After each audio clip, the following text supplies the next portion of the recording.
Right, time for a look through the morning's newspapers now. I'm joined by the journalist and author Janelle Aldred and by the academic and writer Joanna Williams. Joanna, Janelle, good to have you both back with us. Let's dive straight into this, and we're going to a story that you've picked out, Joanna, or rather reporting you've picked out, inside pages of the Daily Mirror. Let's just bring up, it's a double-page spread, and this is all about the pressures on the NHS, hell on the 999 front line. Tell us about this.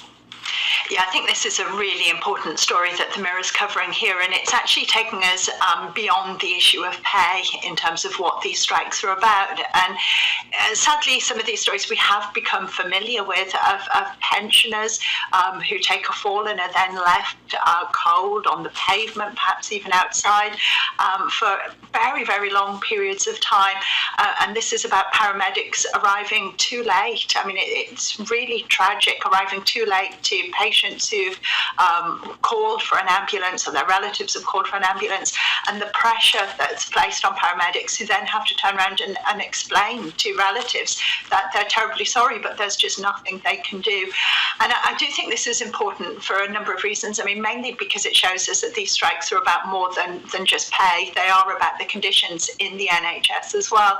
But I actually think it's really important that there is a bit of more of a national conversation really about what is going on in the NHS, other than, as we say, just the issue of pay.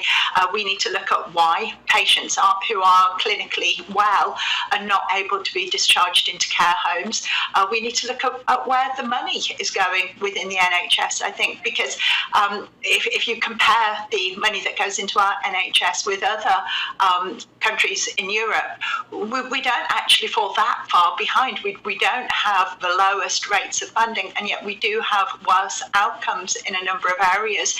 My concern is that we have far too much bureaucracy, far too many managers, far too many people who are working in backroom roles who don't necessarily contribute to the health of patients on the front line. Now, clearly some of those are going to be very important. I'm not suggesting we ditch all managers in the NHS, but I think actually having a proper conversation about what we expect of the NHS and how it can serve the country better, I think is absolutely vital.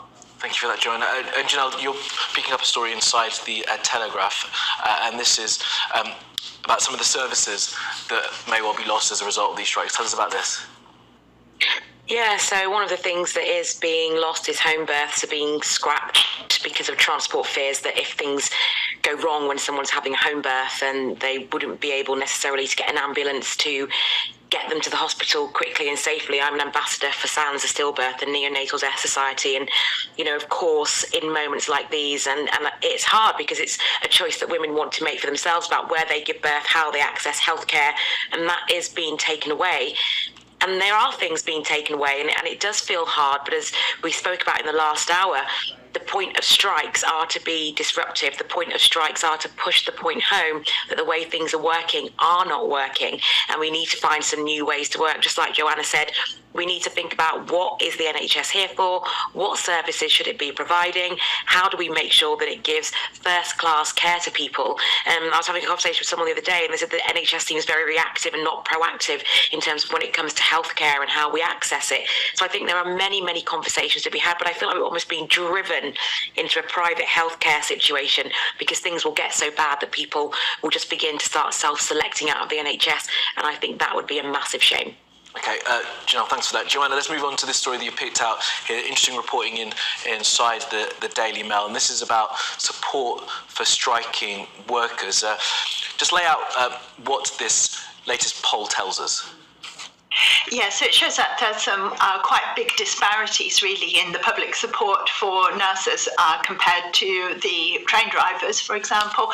I actually think having public support is really important for the strikers, and I think the union leaders must bear this in mind. And I don't think that means backing down on strikes, but I do think it means being available for media interviews, for example, and actually making the case. So things like that article in the Mirror that we were just talking about, really pointing out why these strikes are important and what's at stake here, and how this, I think, even arguing for a pay rise is very important, because it's not just about the workers who are kind of going to immediately benefit, but it's about the living standards of workers more broadly, of everybody in society, and the idea of not accepting wages that we can't afford to feed our families off. I think that's a very, very important principle.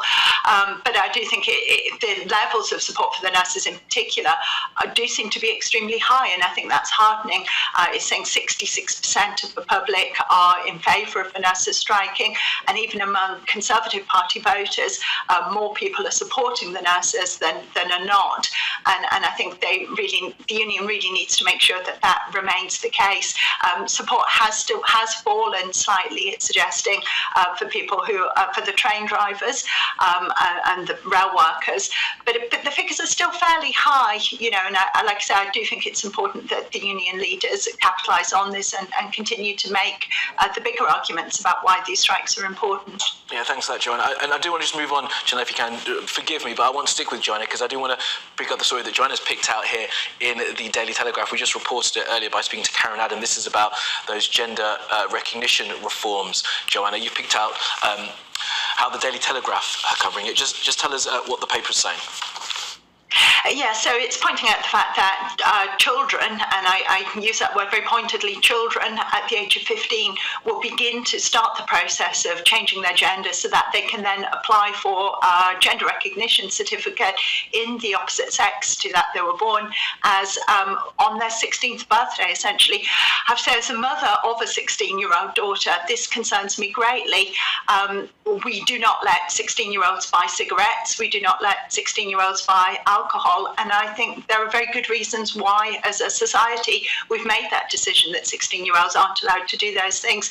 When I was 16, I changed my mind from one day to the next about the type of person I was, what I was into, and the idea that people can make such potentially life-altering decisions at this very, very young age, I think should really concern all of us. I don't think it's a positive thing. I don't think it's a progressive thing.